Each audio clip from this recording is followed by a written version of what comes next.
Hello, stampers. My name is Trisha Shalo with Just for the Love of Stamping, and today I'd like to show you how to do heat emboss. So first of all, I've just pulled out my piece of paper that I'm going to stamp on, and I've started with my my dry embossing powder, which comes in a container normally like this by Stampin' Up. This particular one is heat and stick powder, but it works the same way. So all I've done is just dumped my powder into a separate container. I've got a spoon on hand, and for this project, I'm using Versamark. So I'm going to start by taking my Butterfly Brilliance. It's a stamp. It's all one piece, which makes it super easy for this project I'm going to show you. I'm peeling it off, and then I'm going to just mount it to one of our large clear acrylic blocks. Okay, so now I'm going to take that Versamark pad, and I'm just going to take the ink pad to the top of my stamp block. And I'm not pushing too hard, I'm just dabbing. So dab, dab, dab all over to make sure that it's fully covered. Now I pre-inked this, like I took the refill for the Versamark and added it. So that's why I know I don't need to press hard. Now, if your ink pad is kind of dry, you might need to push a little more, but I'm making sure this is fully covered because I do not want any piece of this stamp left without any ink on it, because this is sticky ink and this is what's going to help hold that embossing powder. So now that I've got it well inked, I'm just going to flip it over and I'm putting it down to cover my whole entire piece of cardstock. So we're just going to push on that, put lots of pressure, being sure not to rock it. We don't want any smudges of the image. But once you've got that done, I'm just going to pick it up. Now, because it's sticky, the paper is sticking to it. So I'm just going to grab, there's a little piece of cardstock that doesn't have ink. And then look, you can kind of see the color. There's a tint to it.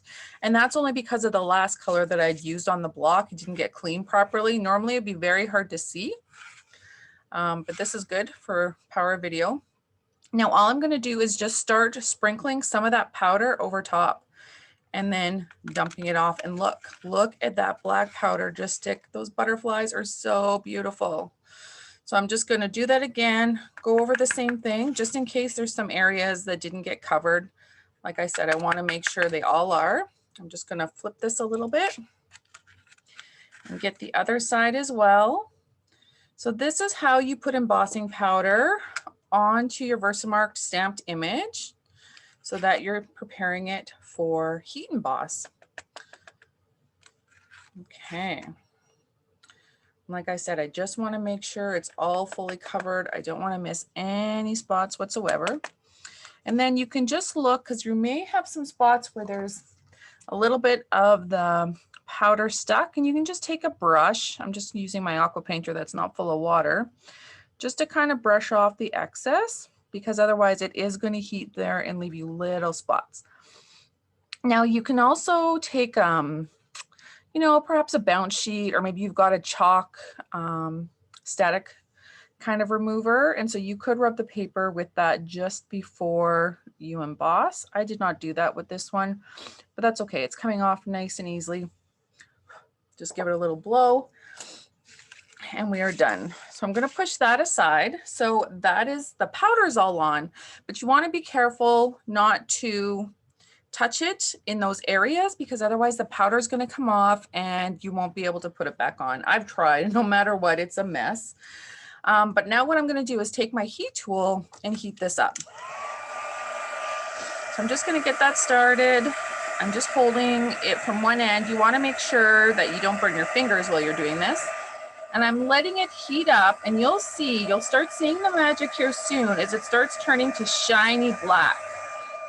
And I'm hoping you can see that switch over right here on video.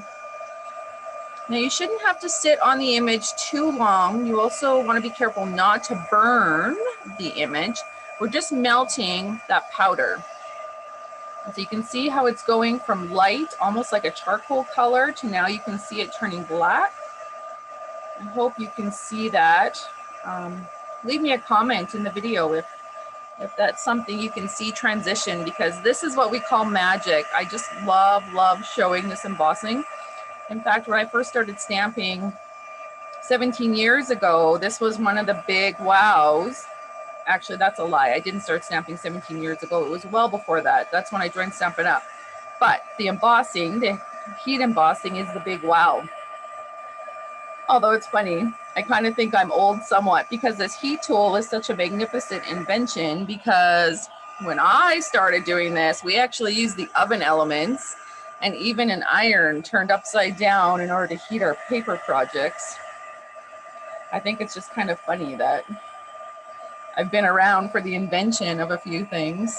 I feel like those, I'm like my grandmother now, seeing some of those fun, innovative products pop up. Almost done here. Here's the last one. And I'll just quickly show you. So it doesn't take much to dry either. Like once it's heat up, it's done. And so I can touch it now and the powder isn't moving anywhere. I guess I should have showed you what that was like when you touch the powder, but when you play, I'm sure we all make oopses. You'll find out eventually, but I just wanted to share that with you. And I hope you're not scared to give embossing, heat embossing a try either. Thanks.